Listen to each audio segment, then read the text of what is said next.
Michael Cohen in Brooklyn is my guest, joining me live, and I'm very happy to see you've been writing some great things over at Truth and Consequences, and I know you're ramping up for the president's birthday party.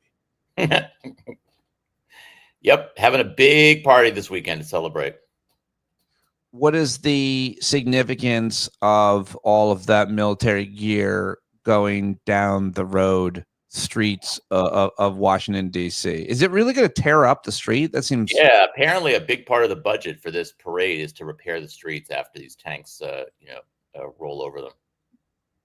Will anybody care that Trump spent, I don't know, it doesn't matter how much money, I guess, on a parade, and that the parade tore up the streets of D.C.? Besides the people in D.C. The tear up the streets part, probably not so much. I actually think this is kind of not the best political moment for the president because, look, I mean, part of the reason to have this celebration is the anniversary, 250th anniversary of the U.S. Army, but it's also coinciding with Trump's birthday, and that, I think that's getting a lot of the publicity around it. And it is like a $50 million is being spent on this, which is kind of an insane thing, especially when you've got people, working inside the government trying to cut employees and cut spending programs, and claim we're spending too much money on things, and they're spending money on a parade that is in part meant to honor the president. You're going to have like national airports going to be shut down for a couple of hours. Yeah. I don't think it's a huge win for Trump. I think it just makes him look like look, for his supporters, they're going to love it, but I think for a lot of other people, it's just going to look like this is just an ego-driven exercise, which it pretty much is. Let me ask you about last week before we get to this week. Last week, at the end of the week, Elon Musk broke up with Donald Trump, as we knew he would, and he nuked him. He really nuked him with the Epstein post, and then it seems to have kind of disappeared, which is so hard to believe. It's hard to believe that thing disappeared, or that the Qatari plane disappeared, or any number of things. But this one is especially, and it's because of Los Angeles and what's happening there. What do you make of the idea that a lot of people are saying he's just doing this now as a distraction from the big bad bill and the Elon Musk breakup? Yeah, I mean, I just hate these arguments. He if there's one thing we should have learned about Donald Trump and the people around him over the past 10 years, it's that he's an idiot, and he's surrounded by idiots who, the idea that they could manufacture a crisis to distract is just absurd. And this particular situation with these ICE raids in Los Angeles has been going on for quite a while now, purposely being directed at, I think, in blue states in order to inflame blue state governors, in order to create this kind of conflict. And I think that, part of it also driving this is that they're not able to find enough people to deport, right? They're not hitting their mass deportation numbers. And because of that, they're, looking for as many illegal immigrants, undocumented immigrants as they can find. So they're going to like Home Depots and 7-Elevens and things like that. So I think this was not intentional that they created this crisis. I think it happened. And of course, when these crises occur, Trump is so impulsive and such he overreacts to everything that I think when there was these demonstrations, the immediate thought was, well, let's call on the military. Let's double down on this. Let's get tough with these guys and say it's a nail. We got to bring out the hammer. I don't think that's a winning political stance, and I think it's also just something that demonstrates an impulsive reaction to this violence that broke out in Los Angeles. There's not some big conspiracy or great plan going on. These people are not that smart. And if you see one thing about Donald Trump, it's that he is a completely reactive person, right? He's always impulsively reacting to things, and that's what ends up driving a lot of this behavior. So no, there's not some great plan here. It's just more stupidity from the dumbest White House in American history. You wrote in your recent piece about this, saying they're not that smart. I think that's what it was titled. You said, when I see people suggest that Trump is laying the groundwork for martial law or the imposition of a police state, I wonder where you've been in the past 10 years. I got a lot of listeners who say that.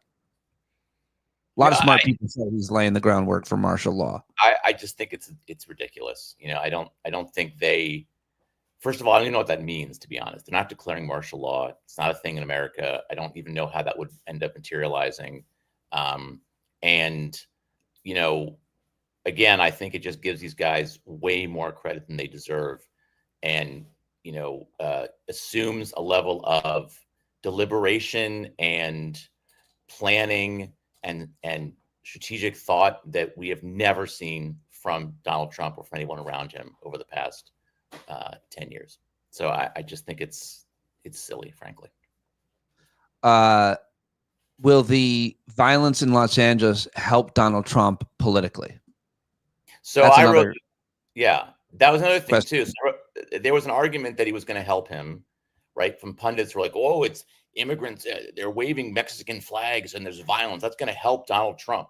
And my thought on this was like, well, I mean, does anybody just remember what happened in 2020 when the George Floyd protest occurred? Right? I mean, Trump's approval ratings were at one of the lowest points of his entire presidency. And part of that's because of how he handled it, but part of that's because people don't like violence on American streets. And they tend to blame the party in power when that happens. The content of demonstrations is much less important than the fact that these are actually occurring, and people's cars are being lit on fire, and people are waving flags and throwing rocks at police. I mean, that doesn't lead to more support for the incumbent president. It leads to less support, and that's what we've seen. The polls today suggest that people are not supportive of what Trump is doing in Los Angeles. They don't support sending the Marines. And by the way, that reaction is not the kind of thing that people are going to respond to positively. They don't want, even if they agreed with the need to quell this violence, even if they hated the protesters, people don't want to see, you know, Marines on the streets of Los Angeles. That's not something that Americans are desperate to have happen. And when that happens, if it does happen, and so far it hasn't happened, we'll see if it does, they're not going to like it, because it suggests that the country is falling apart, and people don't like that. People don't like disorder. They don't like disorder.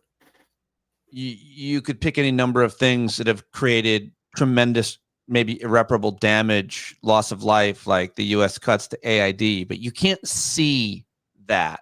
There aren't images of that. There are images coming out of LA, and those images, I would argue, are as a result of the images that people all over the world have seen of people being snatched off the street, arrested at their workplaces, and so on. Like, there's cause for people to be in the streets, but as a result of it, people are in the streets, and you see what is happening. That imagery creates conversation. It goes on TikTok. It goes everywhere. It leaks into places that aren't known for politics.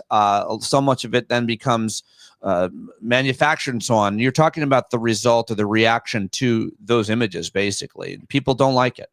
Well, I think they don't like the images of violence. I think they also don't like when that happens, though, the inclination is to not necessarily rally around the president. It's to actually blame the president. It's to say, this is the guy who's responsible for keeping order in the country, and he's not doing it. And I think if you look at historically, this is consistently how this plays out in American politics. I go back to, you know, I wrote a book on the 1968 election. You know, people blamed Lyndon Johnson. They blamed Hubert Humphrey for the violence and the riots that took place then. In 1992, when there was the LA riots, which were, you know, significantly, exponentially worse than what's happening right now, people were blaming George H.W. Bush for it. So, you know, I think it's just a misreading. And I think it's this lazy conventional wisdom assumption that, well, if left-wing protesters are protesting and foreigner and they're waving Mexican flags, that automatically is going to help the right and going to help the president. I don't think that's true, actually. In fact, I would just say, for the record, this was happening if Biden was president. I think it would hurt Biden also. It would hurt whoever is the incumbent president. I don't think this is something that people view positively. And, you know, I think the people who think that this is going to be a negative assume that Americans pay way more attention to this stuff than they do. What they see is maybe a few snippets on the news or on their Facebook page or wherever it may be, and they say, this is bad, I don't like this. And I don't know that they're necessarily going to sit around and say, well, it must be the left's fault. I mean, people on the MAGA side will, but I think a lot of ordinary Americans who don't really get that engaged in politics are going to say, you know, this is Trump's fault. And then let's be honest about it. It is Trump's fault. And a lot of people on the left, I think they look at this and they say, this is definitely Trump's fault because he's ramping up these raids and deporting people who have not committed a crime and who are, you know, peaceful and law abiding. You know, look, I think there's a general take out there that like, oh, immigration is a net positive for Trump. And on some levels it is, if you look at it from a 30,000 foot level. But if you dig into it, what you'll see is that, deporting people who haven't committed crimes, this Kilmar Garcia, who was deported to El Salvador, that whole episode really hurt Trump's numbers because people didn't like that. He didn't get due process. He didn't commit any crime. The thing that helped him the most, it would seem, is that he was a union steelworker, and his white Boston union brothers you gotta free Kilmar, it was No, the guy did nothing. The guy really, and he played by the rules too.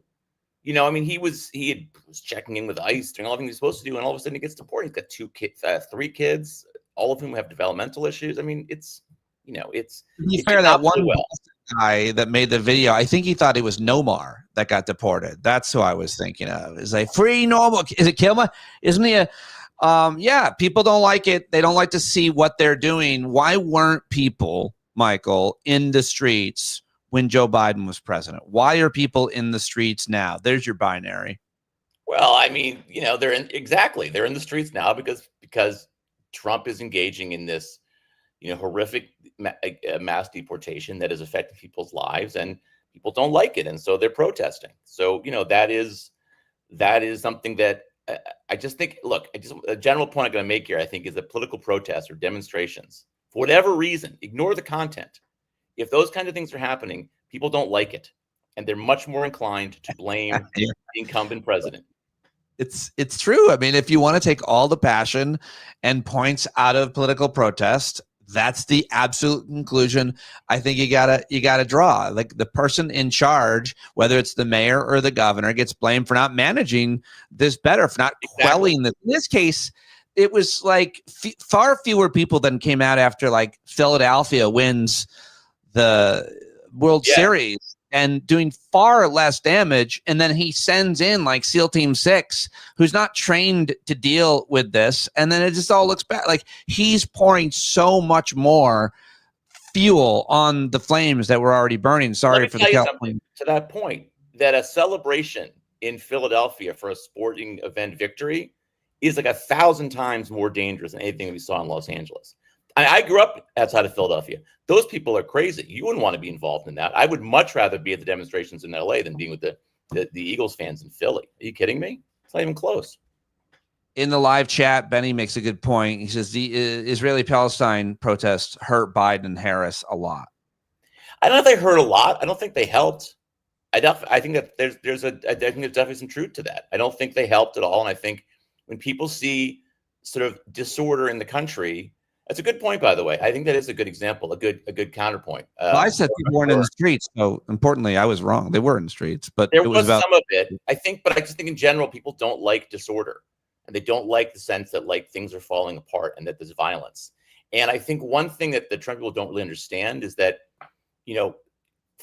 sending in the Marines might play with the MAGA base, and it might make them, it might help get them off. But I don't think it's something that people really, in general, really like. And so I think that they're overreaching here in a pretty big way. Yeah, my prediction, and I already kind of came true, and I don't make a lot of predictions, and when I do, I'm always wrong. Although I did say Kilmar Garcia would be coming back. That's the only one I've gotten right in 100. But is that you're going to start seeing images of Marines, and you can't tell the difference, by the way, between Marines, National Guard, sometimes in some police because of the uniforms, and they don't always wear labels. But you're going to see them sitting around doing nothing because there's nothing to do. And you're already seeing that. And now they're making hay of it. Democrats are making hay of it by questioning the Secretary of Defense today. How come these Marines aren't being fed? There's reports they don't have water. They don't have beds. Did you prepare for anything? And the argument being that they're just being used as a prop. And they themselves got to be thinking that. Who wants to get deployed against their fellow Americans and then not do anything? Yeah, look, I think at the end of the day, I think this is a major miscalculation by the White House. And I think it's one that's going to probably hurt more than help. More along the margins, and not like it's a catastrophic political hit, but I don't think it's going to help anything. I think it also just I think it it sort of bolsters this narrative that Trump has brought chaos and disorder and division and rancor to the country. I think that was a big problem for him in his first term. And I think, I always tell people this, that, before that his numbers before the pandemic and then at the election in November were basically the same. The pandemic didn't really change people's views over dramatically toward Trump. People were already kind of sick of the guy. And I think part of the reason was because it was just this never ending drama with Trump. And, this is a guy who basically like feeds on drama, like the way you and I feed on oxygen. He needs conflict and he needs drama. And I think that people get tired of it. And we're only, 5 months into this presidency? And it's every friggin' day is more drama, more crises, more scandals, more stupidity, more just things people don't want. And so, I think that all this stuff just adds to this feeling of like, what's this guy doing? Like, can you just step back and can we not think about you for a couple of days, couple of weeks, maybe? Can't do it. It's got to be there every day, and he's got to be a worse piece of shit every day too. And you wrote a piece for MSNBC last week. It is Pride Month. Should be mentioned as I mentioned this piece. It's titled "The Bigotry at the Heart of Pete Hegseth's Navy Ship Renaming, Stripping the USNS Harvey Milk of its namesake during Pride Month is the Trump administration's way of sending a very specific message." This is a big and important deal, and I was very upset about this kind of thing. I thought a lot about Harvey Milk. I thought a lot about naming ships and what it takes and what it means and what it might mean to anyone serving. But you wrote a pretty thoughtful and important piece about it. Go ahead. Why is this important? Well, I just, there's a couple of things. First of all, it's a complete FU to the LGBT community, right? I mean, they did it intentionally during Pride Month. So that's the first thing. The second thing is LGBT community serving actively, much less veterans in the military. Like it damages morale. It's no doubt about it. Absolutely. But there's this is part of a pattern of just diminishing the contributions of sort of non-white female members of the military, right? I mean, he's fired about, I think it's 5 female generals, commanders, generals, the Secretary of the Navy was a woman who worked her way all the way up, captain of a ship, commander of a fleet. Admiral, I should have said, but yes, exactly. And then, taking anything that references the accomplishments of Black, female, Hispanic members of the armed services. And, his argument, they want to create this merit-based colorblind system. But what they're really doing is saying that if you're white and male, we're going to honor you. And if you're not, you probably just got attention or got ahead because you're a minority and you didn't really deserve it. And so we're going to diminish that. And that's kind of what's been happening. I mean, the Harvey Milk thing is just a dick move, if I'm being honest about it. But it's part of this larger assault on the idea that, diversity exists in the military. The diversity is something we should be cognizant of, that it's worth even referencing the accomplishments of people like Jackie Robinson, who was in the U.S. Army, or Medgar Evers, the civil rights leader, was murdered, who was in the military, or Harvey Milk, who was in the Navy and was dishonorably discharged because he was gay, which we now think we agree was wrong. Well, Pete Hegseth doesn't, but other people do. And I think that it's a gross attack on the idea of diversity, and it coming in an institution that is ironically, one of the most diverse institutions in American society, and has been, right? The Army segregated before Major League Baseball. No, maybe it was the same time. Well, around the same time, but it segregated, desegregated, years before Brown versus Board of Education. The military has been ahead of the curve on a lot of this, and the idea that we're not going to acknowledge that tradition in the Army, which is, by the way, one of the great things about the military, right? That you have all these diverse individuals from really disparate backgrounds coming together under the same flag and under the same system, same institution. It's a wonderful thing, and he is basically diminishing it. And so if I was a gay service member, if I was a woman, if I was Black, if I was Hispanic, I would just feel like this guy doesn't give a shit about me, and he doesn't. I mean, that their view would be correct. So it's all, I think, it's very sad and very unfortunate, and just emblematic of just what a disaster Hegseth has been so far as Secretary of Defense. Last thing I want to ask you, Michael, and you've written about everything I've asked you at your great Substack, truthandconsequences.substack.com, truthandcons.substack.com. Go subscribe right now. But it would seem that there are a lot of things happening that are obfuscating or taking time away, at least in media coverage, from the bill that was passed out of the House, now making its way through the Senate. And I'm not sure how much it matters. We could talk about the attention being paid to it or not, but you wrote a piece about the bill itself and your thoughts on it and how it's going to come out. Not to mention the fact that I just think it's interesting that Elon Musk is so overtly outspoken about the specific problem that it creates more debt and deficit. It's abominable. You've got certainly Republicans in the House and Senate saying that type of a thing. If you want to cut the debt and deficit, this is not it. But what are your thoughts about the bill, the politics, and the likelihood that it gets passed before July 4th, which is the goal, I guess? So first of all, the lack of attention, I think it's not that surprising. People don't pay attention to legislative stuff like this. And I think it all feels, I think that attention has been paid to it. I think it's been pretty negative. I think it's actually hurt Republicans. I mean, I think Joni Ernst, with that ridiculous comment that she made about everybody's going to die. We're all going to die. I think actually has put that race, which I think was, probably a likely Republican, they would keep the seat. I think it's actually put that race in play. I'm not saying she's going to lose, but if I was a Democrat in Iowa, and I think a couple have already announced they're going to challenge her.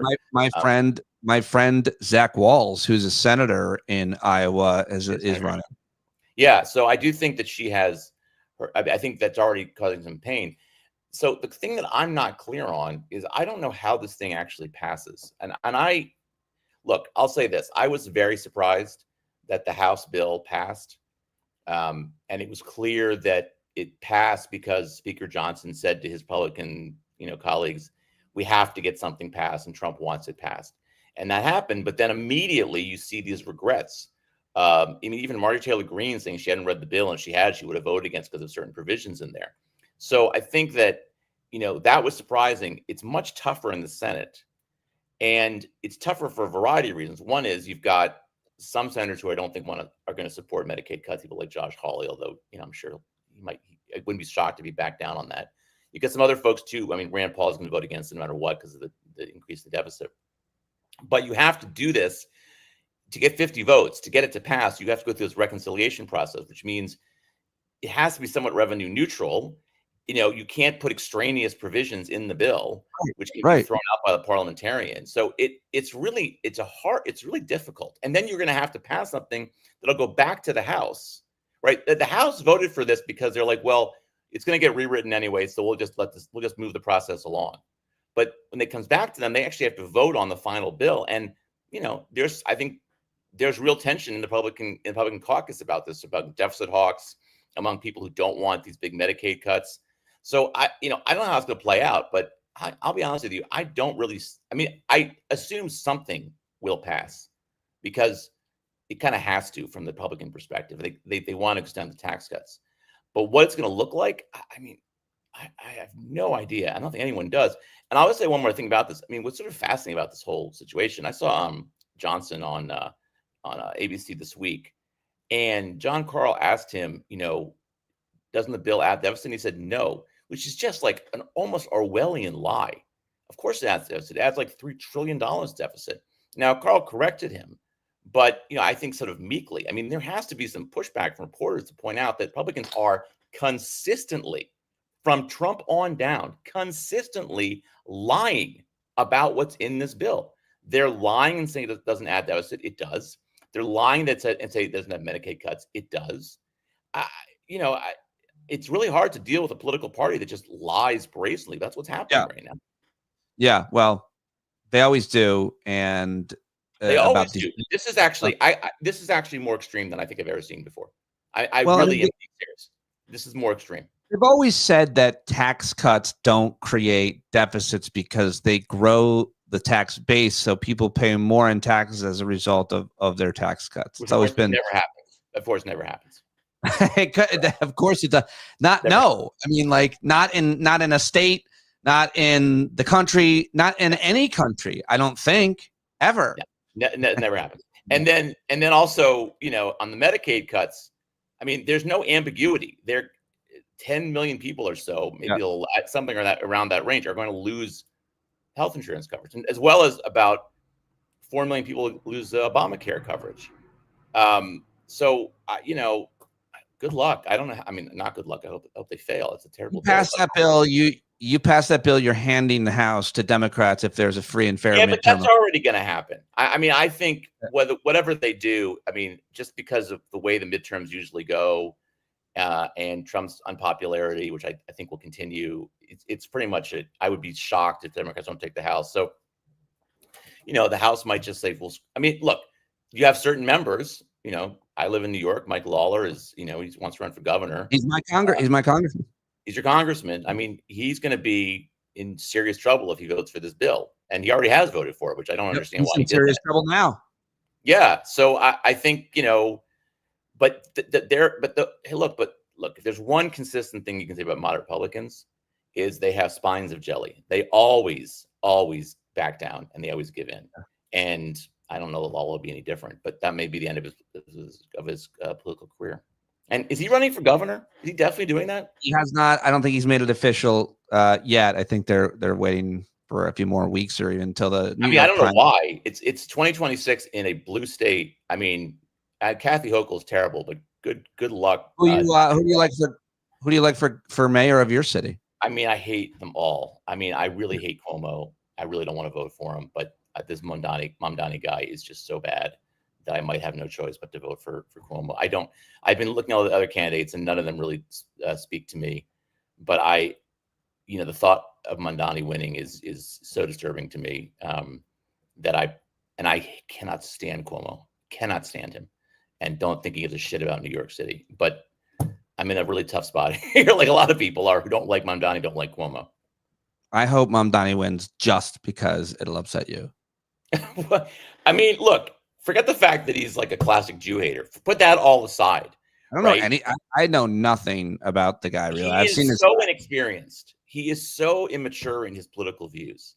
I mean, and the fact that like every hipster dipshit who lives in Bushwick likes him or Greenpoint is like all the more reason not to like him. Like, you know, those people have the political intelligence of, you know, of fruit flies. So I am not. So it's like, there's so many reasons not to like Mamdani, so many reasons, but there's also so many reasons to dislike Andrew Cuomo, because he's kind of horrible. So it's a tough call. Michael Cohen, so glad that you joined me today. I hope people go check out Truth and Consequences, your Substack right now. And it is a great read. You're still hanging tough on Twitter and doing great. I love your tweets. I shared. Are you on Blue Sky? Yeah, you are. I am, but I don't spend a lot of time there. I didn't see it because you had a tweet. It was so fun that I screen grabbed it and shared it on Blue Sky. So which one was that? I don't know. I forget which one. Okay, but I've had some good ones recently. Thank you very much. Appreciate you. Talk to you soon. Thank you. There he goes. There he goes, Michael Cohen, and I will be back in a moment. I'm going to be talking to Colby Hall of Mediaite. So stay here at the YouTube, and I should pop back live. Thank you very much to Michael, and I'll be right back.